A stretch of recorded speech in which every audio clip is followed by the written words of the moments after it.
నమస్తే BC news కి స్వాగతం. నా పేరు నీలిమ. ముందుగా ముఖ్యాంశాలు. ప్రైవేట్ కంపెనీలకు భూముల కేటాయింపుపై శాసనమండలిలో వాడివేడి చర్చ. క్రెడిబిలిటీ కంపెనీలకే భూముల కేటాయింపు జరుగుతుందని చెప్పిన మంత్రి లోకేష్. దేశమంతా అంబేద్కర్ రాజ్యాంగం అమలవుతుంటే ఏపీలో లోకేష్ రెడ్ బుక్ రాజ్యాంగం రాజ్యమేలుతుంది. మండిపడ్డ వైసీపీ ఎమ్మెల్సీ మొండితోక అరుణ్ కుమార్.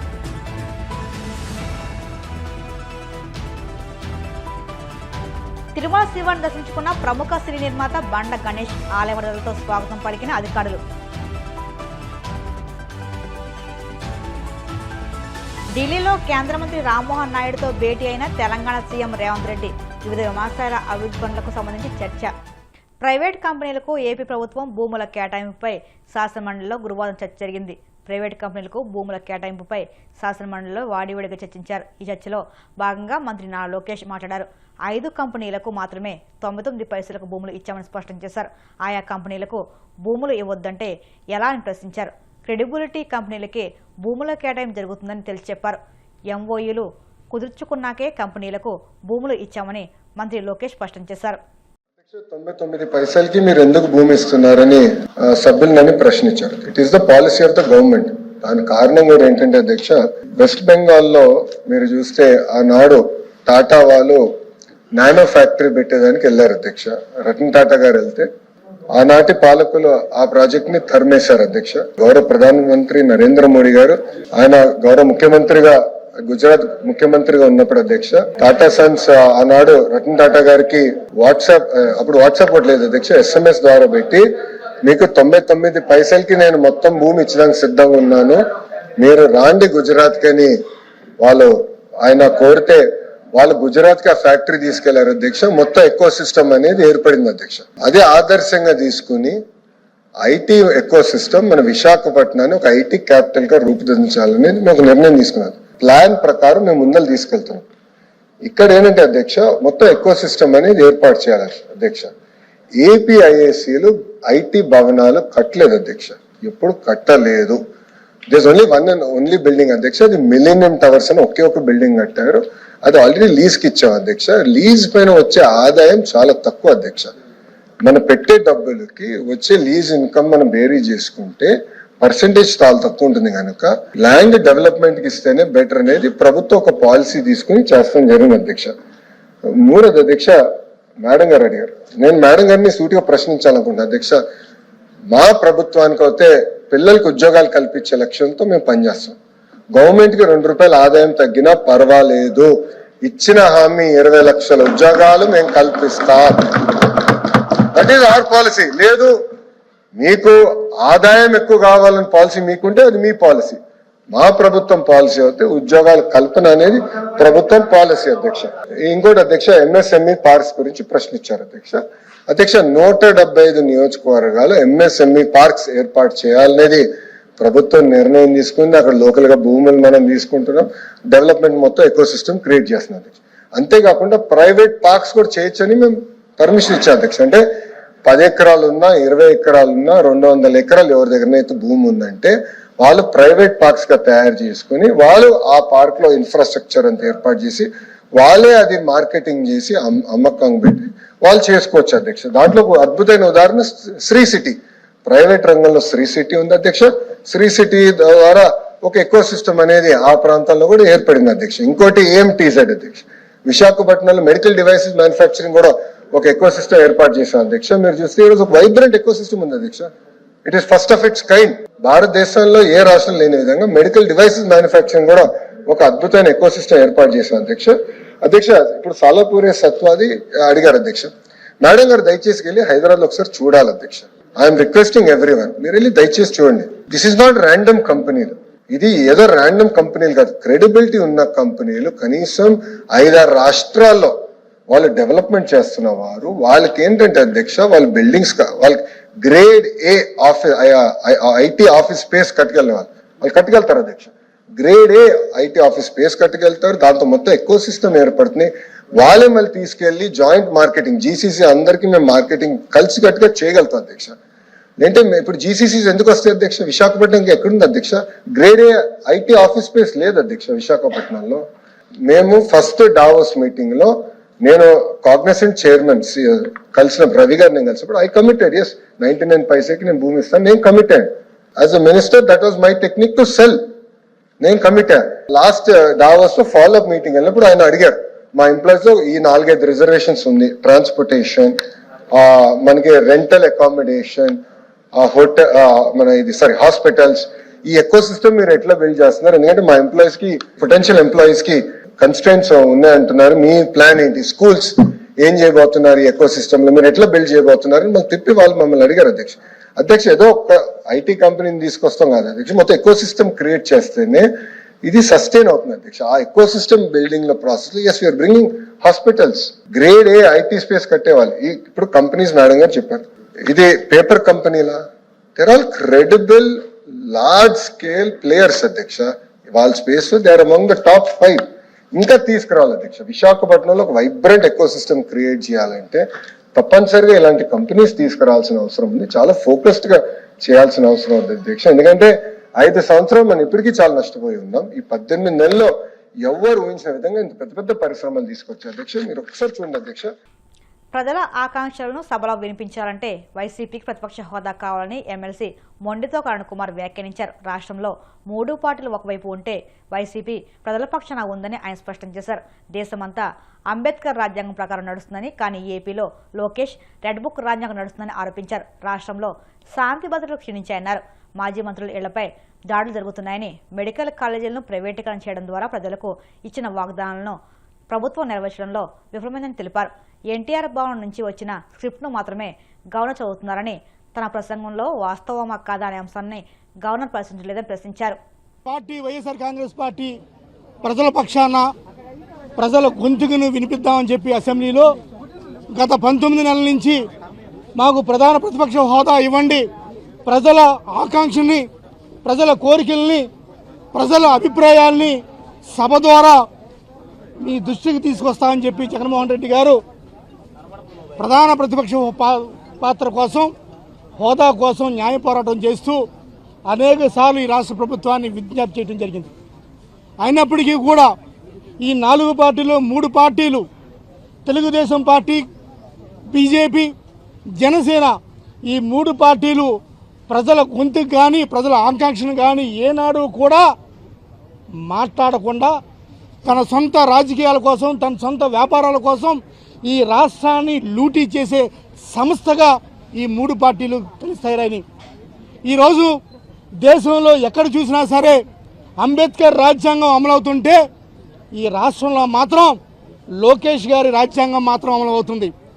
ఈ భారత రాజ్యాంగం మీద ఎటువంటి గౌరవం లేని ప్రభుత్వం ఏదైనా ఉందంటే ఈ తెలుగుదేశం కూటమి ప్రభుత్వం. అటువంటి తెలుగుదేశం ప్రభుత్వం అమలుపరుస్తున్న రాజ్యాంగం ఏదైనా ఉందంటే ఒక లోకేష్ గారి రాజ్యాంగం. లోకేష్ గారి రాజ్యాంగంలో శాంతి భద్రతలు ఏ విధంగా క్షీణించే మనంతా చూసాం. సాక్షాత్తు మాజీ మంత్రుల మీద ఇళ్ల దాడి దగ్గర నుంచి వైఎస్ఆర్ కాంగ్రెస్ పార్టీ కార్యకర్తల మీద, నాయకుల మీద అక్రమ కేసులు పెట్టి జైల్లో పెట్టించే ప్రభుత్వం ఇది ఈ ఒక్క ప్రభుత్వమే చూసాం. అదేవిధంగా మెడికల్ కళాశాలల్ని ప్రైవేటీకరణ చేసి పీపీపీ విధానం ద్వారా ప్రైవేటు వ్యక్తులకి అప్పజెప్పించే ప్రభుత్వం ఏదైనా చూస్తుందంటే ఈ ఒక్క తెలుగుదేశం ప్రభుత్వమే. నిరుద్యోగ భృతి, అదేవిధంగా అనేక అంశాలు, ఆడబిడ్డ నిధి, అనేక అంశాలు ఏదైతే పార్టీ మేనిఫెస్టో, మీ కూటమి మేనిఫెస్టో ఏదైతే పొందుపరుచుకుందో, మేము అధికారంలోకి వస్తే ఈ మేనిఫెస్టోని తూచా తప్పకుండా అమలు చేస్తానని చెప్పి ఏం వాగ్దానం చేశారో ఆ వాగ్దానాలు ఏమయ్యాయని చెప్పి నెరవేర్చవలసిన అవసరం కూటమి ప్రభుత్వం ఉందని చెప్పి గుర్తు చేయడం కోసం ఈరోజు అసెంబ్లీకి వస్తే, ఈరోజు అసెంబ్లీలో గవర్నర్ గారి ప్రసంగం ఎలా ఉందంటే, గవర్నర్ గారి ప్రసంగం అచ్చం కూడా ఎన్టీఆర్ భవన్ నుంచి వచ్చిన స్క్రిప్ట్ మాత్రమే. గవర్నర్ గారు కూడా ఎటువంటి విచక్షణ చూడకుండా వాళ్ళు ఏది ఇస్తే అది చదువుతున్నారు తప్ప నేను చదివేది కరెక్టా కాదా, నాకు విజ్ఞత ఉందా లేదా, నేను చదివేది కరెక్టా కాదనేది కూడా మర్చిపోయి టీడీపీ స్క్రిప్ట్ని మాత్రమే చదువుతున్నారు. వీళ్ళు చెబుతుంటారు గవర్నర్ ప్రసంగంలో, మేము 19 నెలల నుంచి 7 శ్వేతపత్రాలు రిలీజ్ చేశామని చెప్తున్నారు. 7 శ్వేతపత్రాలు కాదు, మీరు రిలీజ్ చేయాల్సింది 19 నెలల్లో మీరు ఏమి చేశారు ప్రజలకు అనేది శ్వేతపత్రం మీరు చెప్పండి.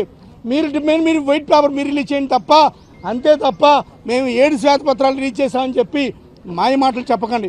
ఇప్పటికి కూడా కూటమి ప్రభుత్వం ఎటువంటి అబద్ధాలు ఆడుతున్నారంటే విచక్షణ లేకుండా, సిగ్గు లేకుండా అబద్ధాలు. ఇది అబద్ధం తెలిసింటూ కూడా అబద్ధం మీద అబద్ధం, అబద్ధం మీద అబద్ధం చెప్తే ఎవరిని మోసం చేయాలనుకుంటున్నారు? ఈ రాష్ట్ర ప్రజలను మోసం చేయాలనుకుంటున్నారా? లేకపోతే మీ వ్యాపార అభివృద్ధి కోసం, మీ వ్యాపార భాగ్యస్వాముల కోసం మీరు పరిపాలన చేస్తున్నారా తప్ప ఈ దేశంలో, ఈ రాష్ట్రంలో శాంతి భద్రతల పరిపాలన లేదు. అదేవిధంగా ప్రజలకు ఆకాంక్షగా అనుకునే పరిపాలన లేదు, సంక్షేమం లేదు, అభివృద్ధి లేదు. ఎక్కడ చూసినా దోపిడీ రాజ్యం నడుస్తుంది. ఈ రాష్ట్రంలో ఏదైనా రాజ్యం నడుస్తుందంటే అది దొంగల రాజ్యం, దోపిడీ రాజ్యం. ఈ దొంగల రాజ్యంలో జనసేన, టీడీపీ, బీజేపీ 3 పార్టీలు కూడా కుమ్మక్కయి పంది కుక్కల్లాగా ఎవరు. రాష్ట్రంలో అశాంతి, అశ్లీల నృత్యాల పాలన కొనసాగుతుందని వైసీపీ ఎమ్మెల్సీ వరదు కళ్యాణ్ విమర్శించారు. శాసనసభ మీడియా పాయింట్ వద్ద ఆమె మాట్లాడుతూ రాష్ట్రంలో ప్రజలకు సంక్షేమం, అభివృద్ధి అందడం లేదని, రైతులను, విద్యార్థులను మోసం చేస్తారని విమర్శించారు. గవర్నర్ ప్రసంగంలో కూడా ఈ పరిస్థితులను పట్టించుకోకపోవడం ప్రజా హక్కులను కారాయడమే అన్నారు. రాష్ట్రంలో అధిక దుర్వినియోగం జరుగుతుందని విమర్శించారు. 2 నెలల్లోపే ఈ ప్రభుత్వం 3.2 లక్షల కోట్ల అప్పులు చేసి ఎవరికిచ్చారో అర్థం కావడం లేదన్నారు. ఈ పరిస్థితులపై అసెంబ్లీలో మాట్లాడాలంటే వైసీపీకి ప్రతిపక్ష హోదా ఇవ్వాల్సిందే అన్నారు. పూర్తిగా అతని ప్రసంగం ఈ రాష్ట్ర ప్రజల్ని నిరాశపరిచిన పరిస్థితి. ఈ 19 నెలలుగా తెలుగుదేశం పార్టీ అలాగే కూటమిలో ఉన్న ముఖ్యమంత్రి గారు అవ్వచ్చు, ఎమ్మెల్యేలు, మంత్రులు ఏవైతే అబద్ధాలు చెప్తూ ఉన్నారో అవే అబద్ధాలని గవర్నర్ గారితో ఈరోజు చెప్పించారు. అసలు గత 2 బడ్జెట్లో కూడా అబద్ధాలు చెప్పించడమే కాకుండా ఇప్పుడు 3వ బడ్జెట్లో కూడా అదే అబద్ధాలని బల్లి వేయించారు. నిజం చెప్పాలంటే గవర్నర్ గారు కూడా బాధపడుతూ ఉండుంటారు, నాతో ఇలాంటి అబద్ధాలు చదివిస్తున్నారే అనేసి. ఎందుకంటే ఈ రాష్ట్రంలో ఈ 19 నెలలుగా ఇచ్చిన ఏ ఒక్క హామీ అమలు చేయలేదు. ఒక దుష్ట పరిపాలన సాగుతూ ఉండే పరిస్థితి. దాన్ని కప్పిపుచ్చుకోవడం కోసం అత్యున్నత స్థానంలో కూర్చున్న గవర్నర్ గారితో ఇలాంటి అబద్ధాలు చెప్పించడం నిజంగా చాలా బాధాకరం. ఈ రాష్ట్రంలో ఈ రోజు తీసుకుంటే ప్రజాస్వామ్యం అనేది లేదు, శాంతి భద్రతలు లేవు, అభివృద్ధి లేదు, సంక్షేమం లేదు, ఉద్యోగాలు లేవు. ఉద్యోగస్తులకి ఈరోజు శాంతి లేని పరిస్థితి నెలకొనుంది.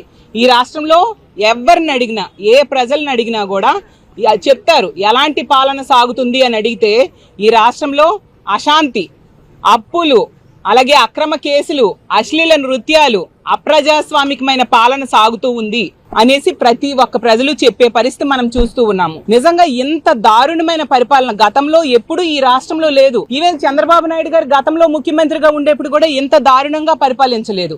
ఈ రోజు అలాంటి పాలన ఉండడం వల్ల ఒక 20 ఏళ్ళు ఈ రాష్ట్రం అభివృద్ధిలో వెనక్కి వెళ్ళిపోయిన పరిస్థితి. గతంలో జగన్మోహన్ రెడ్డి గారు ఈ రాష్ట్రాన్ని ఎంతో చక్కగా పరిపాలించడం వల్ల మిగతా రాష్ట్రాలకు ఆదర్శంగా ఈ ఆంధ్రప్రదేశ్ రాష్ట్రం నిలిచిన పరిస్థితి మనం చూసాం. ఈజ్ ఆఫ్ డూయింగ్ లో నంబర్ 1 స్థానంలో నిలబెట్టారు జగన్మోహన్ రెడ్డి గారు. అలాగే విద్య, వైద్యం, వ్యవసాయ రంగాలకి పెద్దపీట వేస్తూ నిజంగా మిగతా రాష్ట్రాలన్నిటికి కూడా వీళ్ళ ఆదర్శంగా, మన ఆంధ్రప్రదేశ్ రాష్ట్రం ఆదర్శంగా ఉండే పరిస్థితి మనం చూసాం.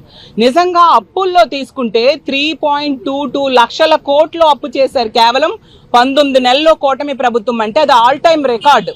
అంత దారుణంగా రాష్ట్రాన్ని అప్పుల్లో ముంచేసిన పరిస్థితి. అలాగే నిరుద్యోగులకి ఈరోజు ఉద్యోగాలు లేకపోవడం వల్ల నిరుద్యోగులు ఈరోజు ఆత్మహత్యలు చేసుకునే పరిస్థితికి దాపురించింది ఆంధ్రప్రదేశ్ రాష్ట్రంలో. 8.2% నిరుద్యోగిత రేట్లో మనం దేశంలోనే మొదట స్థానంలో ఉన్నాం.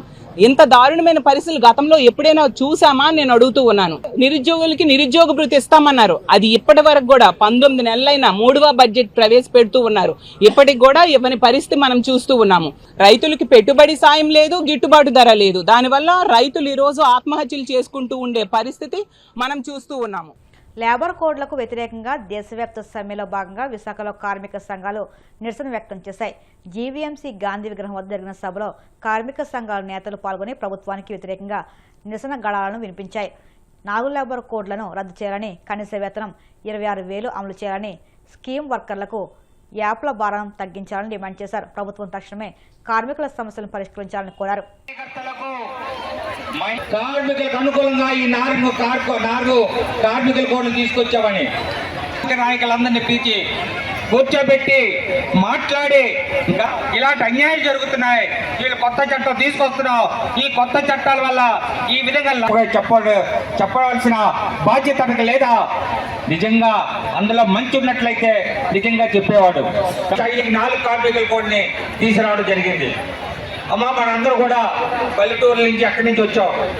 మనం కోళ్ళు కొంచెం పెంచుకుంటాం కదా ఊళ్ళో, పెంచుకుంటే ఆ లెక్కలు ఎన్నాళ్ళు ఇస్తాడు? 11 నెలల్లో ఇస్తాడు. 11 నెలల్లో మీ పరిస్థితి బాగోలేకపోతే వెంటనే తీసేస్తాడట.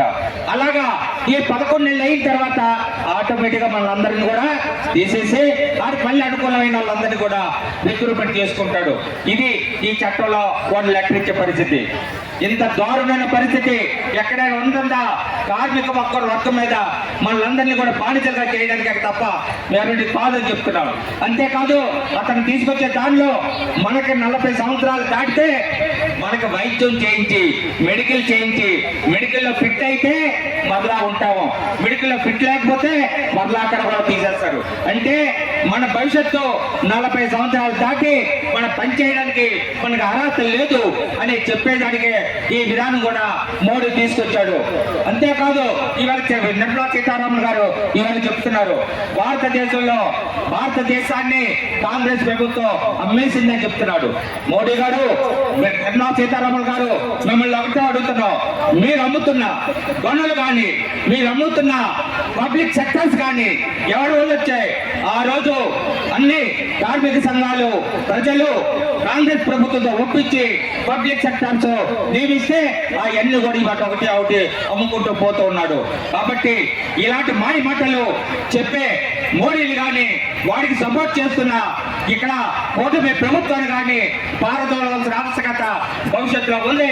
మన కార్మిక వర్గం అంతా కూడా కలిసి పోరాటం చేసి భవిష్యత్తులో మన హక్కులు మనం కాపాడుకోవడానికి అందరూ కలిసిపెట్టిగా అన్ని కార్మిక సంఘాలు ఐక్యతగా కలిసి పోరాటం చేస్తామని మీ ముందు తెలియజేస్తూ పేరున ధన్యవాదాలు తెలియజేసుకుంటూ సెలవు తీసుకుంటున్నా.